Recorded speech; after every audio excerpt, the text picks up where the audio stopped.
سوال نمبر 1، بچوں کی پیدائش پر ان کے کانوں میں اذان دینا کیسا ہے؟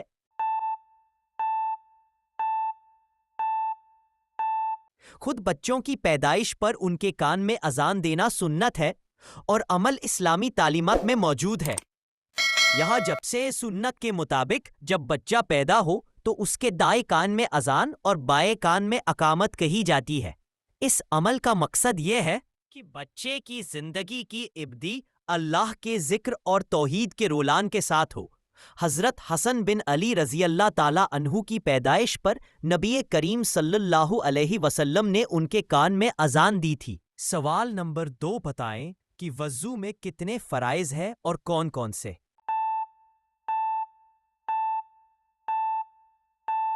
جواب: وضو میں 4 فرائض ہے۔ 1، پیشانی کے بالوں سے دھوڑی کے نیچے تک اور ایک کان کے لب سے دوسرے کان کے لب تک چہرہ دھونا فرض ہے۔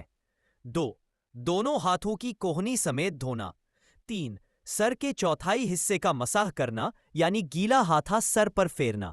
4، دونوں پاؤں کو ٹخنوں سمیت دھونا۔ یہ 4 عمل وضو کے فرائض ہیں اور ان کے بغیر وضو مکمل نہیں ہوتا۔ سوال نمبر 3، ہمیشہ جوان رہنے کے لیے حضور صلی اللہ علیہ وسلم نے کس عمر کی لڑکی سے شادی کرنے کا حکم دیا ہے؟ جواب: 20 سال کی لڑکی سے۔ حدیث میں آیا ہے کہ نوجوان لڑکی سے شادی کرنے سے انسان جوان رہتا ہے۔ سوال نمبر 4، انسانی جسم کے کس حصے میں سونا پایا جاتا ہے؟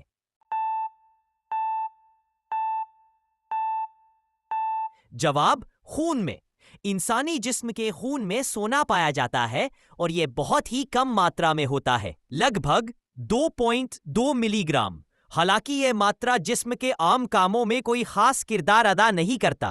سوال نمبر 5، 12 ربیع الاول کو کون سا عمل کرنے سے انسان کے سارے گناہ معاف ہو جاتے ہیں؟ جواب: 12 ربیع الاول کو کسی خاص عمل کے ذریعے تمام گناہ معاف ہونے کا ذکر کے معافی کے لیے توبہ و استغفار اور نیک اعمال کی تاکید کی گئی ہے۔ 12 ربیع الاول کو مسلمان نبی کریم صلی اللہ علیہ وسلم کی ولادت کی خوشی مناتے ہیں، لیکن گناہوں کی معافی کے لیے ہمیشہ اللہ تعالیٰ سے توبہ اور استغفار کرنا چاہیے، نماز قائم کرنی چاہیے، نیک اعمال کرتے رہنا چاہیے۔ اللہ تعالیٰ کی رحمت وسیع ہے اور وہ توبہ کرنے والوں کو معاف کرنے والا ہے۔ سوال نمبر 6، نماز جنازہ میں کتنے فرائض ہیں؟ جواب: نماز جنازہ میں 2 فرائض ہے۔ 1، جنازے کی نماز میں 4 تکبیر ہے جسے کہنا فرض ہے۔ پہلے تکبیر کے بعد ثنا پڑھی جاتی ہے، دوسری تکبیر کے بعد ابراہیمی پڑھی جاتی ہے، تیسری تکبیر کے بعد سلام پھیر دیا جاتا ہے۔ 2، قیام نماز جنازہ میں کھڑے ہو کر نماز پڑھنا فرض ہے۔ یہ 2 فرائض نماز جنازہ کی ادائیگی کے لیے لازم ہے۔ سوال نمبر 7، یاجوج ماجوج اس وقت کیا کر رہے تھے؟ جواب: یاجوج ماجوج ایک دیوار کھود رہے ہیں۔ جب وہ صبح کا سورج دیکھتے ہیں تو ان کا ابھیر کہتا ہے کہ باقی کل کھودیں گے۔ اگلے دن وہ دیوار پہلے سے بھی مضبوط ہو جاتی ہے۔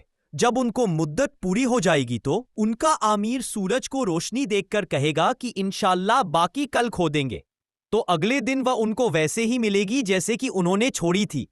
پھر وہ کچھ دیوار کو کھود کر لوگوں پر خروج کریں گے۔ سوال نمبر 8، حضور صلی اللہ علیہ وسلم نے کس لوگوں کو ہم میں سے نہیں ہے فرمایا؟ جواب: حضور صلی اللہ علیہ وسلم ارشاد نے فرمایا، وہ شخص ہم میں سے نہیں ہے جو ہمارے چھوٹوں پر مہربانی نہ کرے اور ہمارے بڑوں کی عزت نہ کرے۔ سوال نمبر 9، قیامت کے قریب حضرت عیسیٰ علیہ السلام کس حیثیت سے دنیا میں تشریف لائیں گے؟ جواب: حضرت عیسیٰ علیہ السلام نبی کی حیثیت سے نہیں بلکہ ہمارے پیارے نبی حضرت محمد صلی اللہ علیہ وسلم کے امتی کی حیثیت سے تشریف لائیں گے۔ سوال نمبر 10، دوسروں کی بات چھپ کر سننا کیسا ہے؟ جواب: حضور پاک صلی اللہ علیہ وسلم نے ارشاد فرمایا، جس نے دوسروں کی کوئی ایسی بات چپ کر سنی جس کو وہ اس سے چھپانا چاہتے تھے تو قیامت کے دن ایسے شخص کے کانوں میں شیشہ پگھالا کر ڈالا جائے گا۔ سوال نمبر 11، حضور پاک صلی اللہ علیہ وسلم نے مسجد میں نماز پڑھنے کی کیا فضیلت بتائی ہے؟ جواب: حضور صلی اللہ علیہ وسلم نے ارشاد فرمایا، اگر لوگ جان لے جو ثواب نماز کے لیے جلدی آنے میں ہے تو ایک دوسرے سے آگے آئیں گے، اور اگر عشاء اور صبح کی نماز کے ثواب کو جان لے تو اس کے لیے ضرور آتے، چاہے سر کے ہی آنا پڑتا، اور اگر پہلے شف کو جان لے تو اس کے لیے جھگڑا کرتے رہے۔ سوال نمبر 12، قیامت سے پہلے کون سا دور آئے گا؟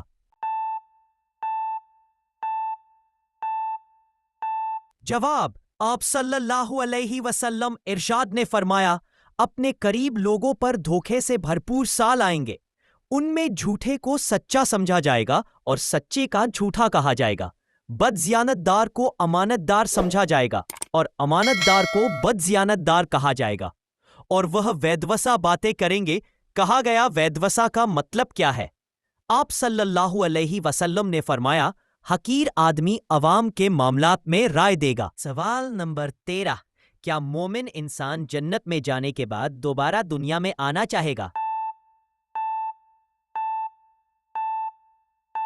جواب: حضور صلی اللہ علیہ وسلم ارشاد فرمایا، کوئی شخص بھی ایسا نہ ہوگا جو جنت میں داخل ہونے کے بعد دنیا میں دوبارہ آنا پسند کرے، چاہے اسے ساتھی دنیا مل جائے، سوائے شہد کے۔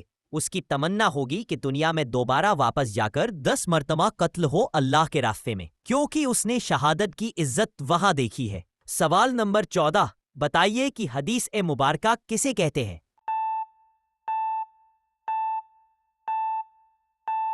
جواب: حدیث نبی کریم صلی اللہ علیہ وسلم کے اقوال، افعال اور تصدیقات کو کہا جاتا ہے۔ یہ وہ باتیں ہیں جو رسول اللہ صلی اللہ علیہ وسلم نے فرمایا ہے، وہ کام جو آپ صلی اللہ علیہ وسلم نے کیا یا آپ صلی اللہ علیہ وسلم کے سامنے کیے گئے اور آپ نے انہیں پسند فرمایا، ان پر خاموشی اختیار کی۔ حدیث اسلامی تعلیمات کا ایک اہم ذریعہ ہے اور قرآن مجید کے بعد دین کی دوسری بڑی بنیاد سمجھی جاتی ہے۔ سوال نمبر 15، بتائیے والدین کے ساتھ حسن سلوک کا کیا حکم ہے؟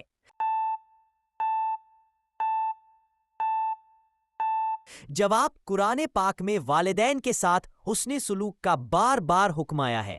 اللہ تعالیٰ قرآن مجید میں فرمایا ہے، اور اپنے والدین کے ساتھ حسن سلوک کرو۔ تمہاری ماں نے تمہیں 9 مہینے تک پیٹ میں رکھا، کمزاری پر کمزوری جھیلتے ہوئے پھر تمہیں جانا۔ میرے پیارے اسلامی بھائیوں اور بہنوں، میری آپ سے درخواست ہے، اگر آپ اسلامی معلومات کا شوق رکھتے ہیں تو چینل کو سبسکرائب کر کے دوسروں کے ساتھ شیئر ضرور کریں تاکہ آپ اسلام سے متعلق تمام باتیں سن کر علم دین حاصل کر سکیں۔ شکریہ۔ سوال نمبر 16، کھانے میں بال کا نکلنا کس چیز کی علامت ہے؟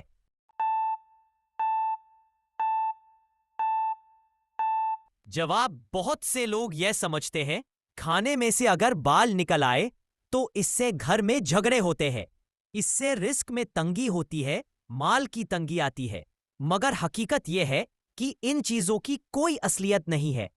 اگر کھانے میں کوئی بال نکل آئے تو عام سی بات ہے، اس سے کوئی بدشگنی نہیں لینی چاہیے۔ تو ایک بزرگ فرماتے ہیں کہ یہ رزق کی فرمانی کی علامت ہے، یعنی رزق میں اضافہ کی علامت ہے۔ اب یہ اللہ تعالیٰ بہتر جانتا ہے کہ اس کی اصلیت کیا ہے، کیونکہ اس کا ذکر نہ تو کسی حدیث میں ہے اور نہ ہی کسی اسلامی خیات میں موجود ہے، لیکن اتنا ضرور ہے کہ کھانے میں بال نکلنا کسی برے اثر کی علامت نہیں ہے۔ سوال نمبر 17، ہم بستری کے وقت عورت کا پستان چسنے سے کون سی بیماری صحیح ہوتی ہے؟ جواب: ہم بستری کے وقت پستان چسنے سے کسی خاص بیماری کا علاج ہونے کا کوئی سائنسی ثبوت تو موجود نہیں ہے، البتہ یہ عمل ہم بستری کے وقت میاں بیوی کے درمیان محبت اور سکون کو بڑھا سکتا ہے۔ سوال نمبر 18، قیامت کے دن زمین کا کیا حال ہوگا؟ جواب: قیامت کے دن زمین کا حال بہت ہی خوفناک ہوگا۔ حدیث میں آیا ہے کہ زمین پوری طرح سے بدل دی جائے گی، اوپر کا جو کچھ بھی تھا وہ سب ہٹا دیا جائے گا۔ صحیح مسلم حدیث نمبر 2880۔ سوال نمبر 19، کیا آپ کو معلوم ہے کہ قبر میں پہلا سوال کون سا ہوگا؟ جواب، حضرت ابو ہریرہ رضی اللہ تعالی عنہ سے روایت ہے کہ رسول صلی اللہ علیہ وسلم نے فرمایا، جب بندے کو قبر میں رکھا جاتا ہے تو وہ اسے چلے جانے والوں کے قدموں کی آواز سنتا ہے، پھر اس کے پاس 2 فرشتے آتے ہیں، اس سے پوچھتے ہیں تمہارا رب کون ہے، تمہارا دین کیا ہے اور تمہارا نبی کون ہے۔ سنن ابو داؤد حدیث نمبر 413، صحیح ترمذی حدیث نمبر 2199۔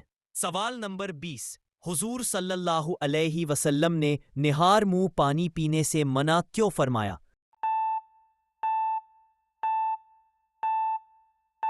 جواب، حضرت ابو سعید خندری رضی اللہ تعالی عنہ سے روایت ہے کہ نبی کریم صلی اللہ علیہ وسلم نے فرمایا، جس نے نہار منہ پانی پیا اس کی طاقت کم ہو جائیں گی۔ دارالحرمین میں اس خیایت کی سند میں حضرت جین بن اسلم اور اس کا بیٹا عبد الرحمن دونوں ہی بہت کمزور راوی ہے۔ امام طبرانی رحمت اللہ نے روایت کے بعد خوب بھی اشارہ کیا ہے کہ نہار منہ پانی پینے سے طاقت کم بتایا گیا ہے، لیکن منع نہیں فرمایا۔